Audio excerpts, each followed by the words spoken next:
Deidre, I see you got here before me this time. Hello. What's up? Hi. I said, I think you've met earlier anyway. Yeah, at the we were starting the kid. Yeah, our student here. Yeah.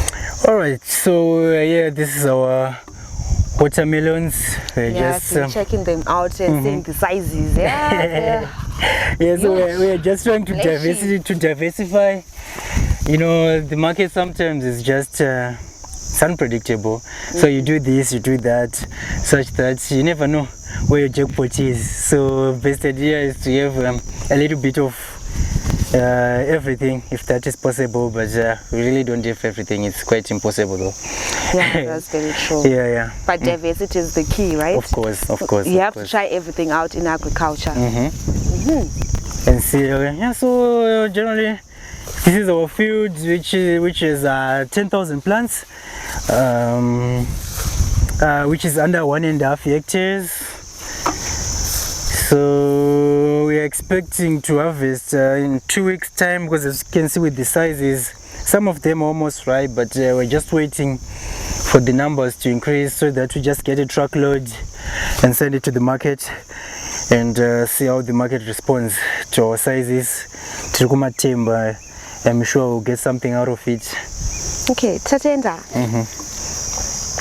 I just want to ask, like, how do I know what watermelon rangu raiba?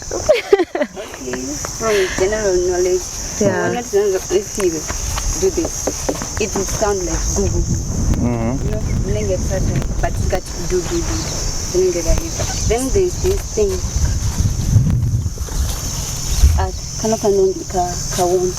Okay. That's when I know what watermelon rangu rababo. Okay, so in terms of variety, do you have the same variety in the whole field, or you have different varieties? Yeah, it's the same variety. Oh, no, chi. Well, we are not really marketing. So yeah, these are just watermelons. And they are very, very sweet. Okay. Yes. I just want to know something fun about watermelon. So I know like the scientific name for maize, and it's Zea maize. Yeah. What about watermelons? Well, I think Tina should deal with that. What's the name? Citrus lanatus. Exactly. Citrus lanatus. Okay. What Which is why we have students here. You see, well, some of these things we don't remember, so that's when they come in. You see. Oh, okay. Yeah. Oh, so in terms of water requirements, how do we take watermelons? You know? This is quite a tolerant crop when it comes to drought, and mostly you'd say it's mainly grown in areas with low rainfall, like Boera, Masingo, those areas. It really doesn't need a lot of water. Even the leaves, the shape of them, everything just shows that it is well adapted to dry conditions. So water is really not much of an issue here, which is why we planted this crop around September. We had no water at that time, it wasn't raining, so it just grew because it's just we just irrigate once or twice a week, depending with the weather, but ideally it doesn't need a lot of water. Okay, so can you please like tell me like the growth cycle here watermelon? We know, okay, from 2 to 3 weeks, that's when you expect germination, from this period until harvesting. I just want to understand, because I want to start watermelon production. You know. Also for this one, days to maturity is 75 to 85 days. That is when you expect to start your harvest. So it's quite this around 3 months at most. Yeah, 3 months at most you start to harvest. So that means if you've planted in August, that's August, September, October, you are selling. If you are targeting your December market, which is targeted by most farmers, that means you're talking of September, October. That's when you plant your watermelons, preferably from seedlings, because if you do direct seeding, like your seeds, mostly your emergence will be poor, and again rodents may attack your seeds, so they won't really emerge. So it's best to first do your nursery, then you transplant your seedlings, then you start to count your day one from the day you transplant. So what's the period for nursery? We are looking, like you're saying, we have to start with nursery. So what's the day of nursery that I'm expecting? Right, this is my nursery period. Now I have to transplant from nursery to Okay, so field. you just do a backward calculation. Like if you want to plant on the 1st of September, you just got 6 weeks back. So that means because your nursery has to be for 6 weeks. The first 3 days to a week are for your germination. Then the next 5 weeks are for growth and hardening of your seedlings. Then you transplant. So supposedly you want to plant on the 1st of September. That means you should plant around 25 July. Thereabout. That's when you set up your nursery, starts to grow, then you transplant on the 1st of September. That's how you work around it. Tatinda, I want you in the conversation. So I want to ask you something, right? For me, being someone who is into aesthetics, you know, I like something that is like pleasing to the eye.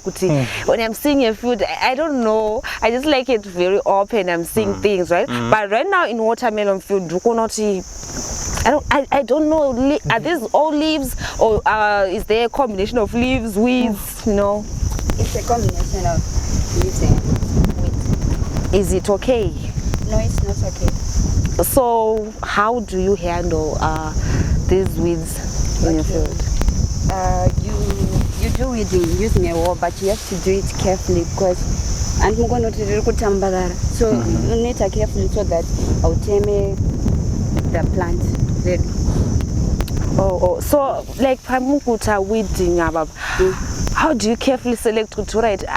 This is the plant, this is the weed.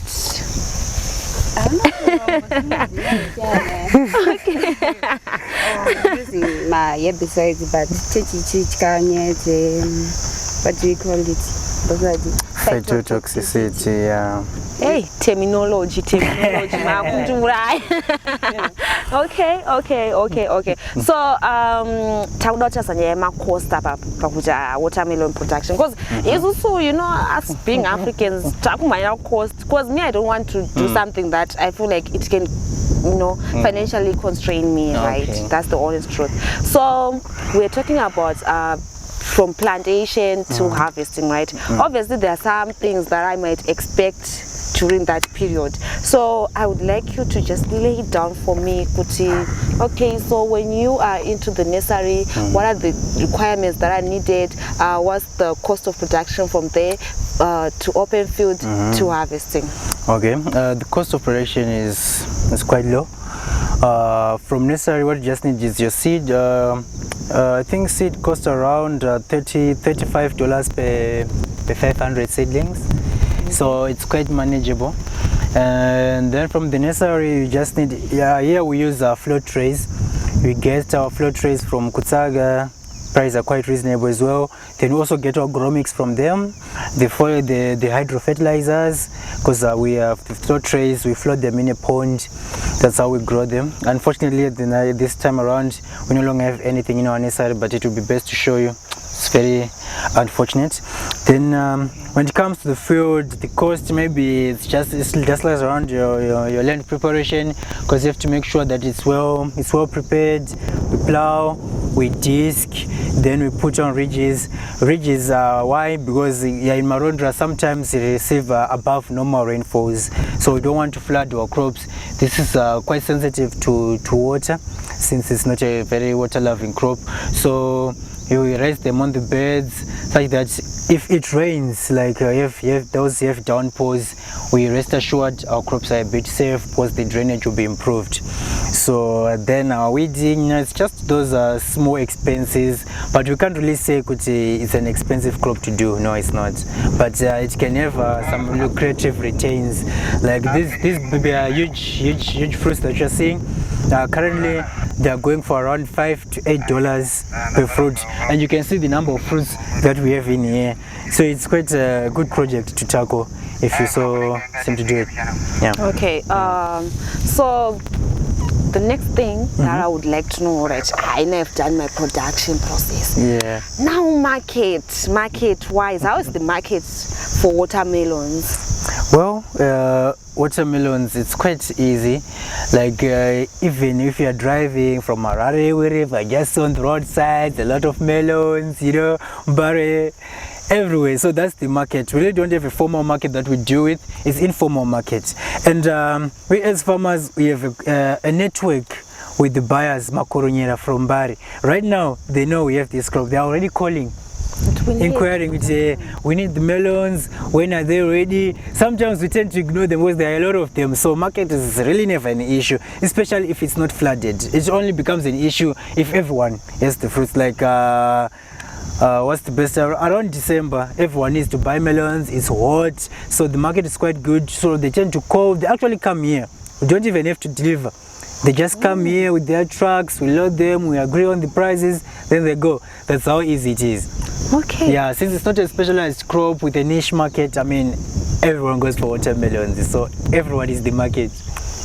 Yeah. Yeah, I once had a lecturer who told me that when you see people, they have your money, you have their money, guys. Exactly, you just have to have the product. Yes.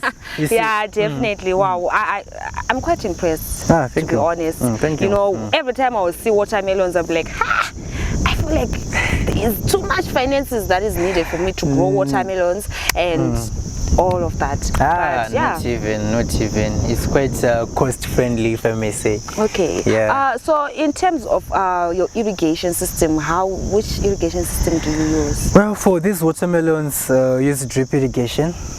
Okay. Yeah, we just drip, and when we're irrigating the drip, like these emitters, they give us 2 liters an hour.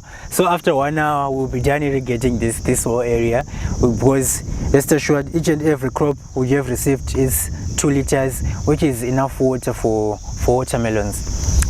To be honest, if we're talking about climate change and water conservation, I feel like watermelons, they quite fit into that, because if you're saying 2 liters per hour and you're already done within an hour, that's quite, yeah. For someone who's complaining, I don't have that much water on my farm, I feel like this is a crop that you can like kind of... You can do it perfectly using bowls, limited sources of water, you can just do it. It's not that demanding. Okay, so to you, Tatenda, right? We've talked about watermelons. I would just like you to tell me something nice about watermelons, like something that you feel like people should know this about watermelons. The nitty-gritties of it. Okay, so watermelon, ifruit rino consists about 70% of water. Saka indombo yedu yatinongopana. Yes. Glow inside, because nowadays people are looking for glow. Yes, among other things. Because